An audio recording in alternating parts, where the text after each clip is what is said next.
Si te parle è come si parlasse a tutto il mondo.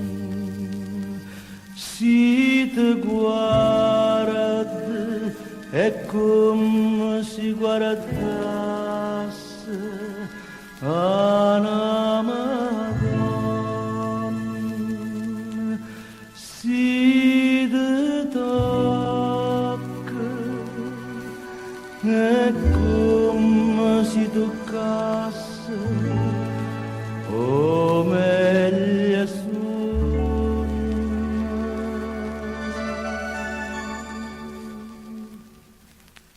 E invece si tu, e invece si tu, io ti vedo in te nuvole in cielo, io ti vedo in te l'anno domani.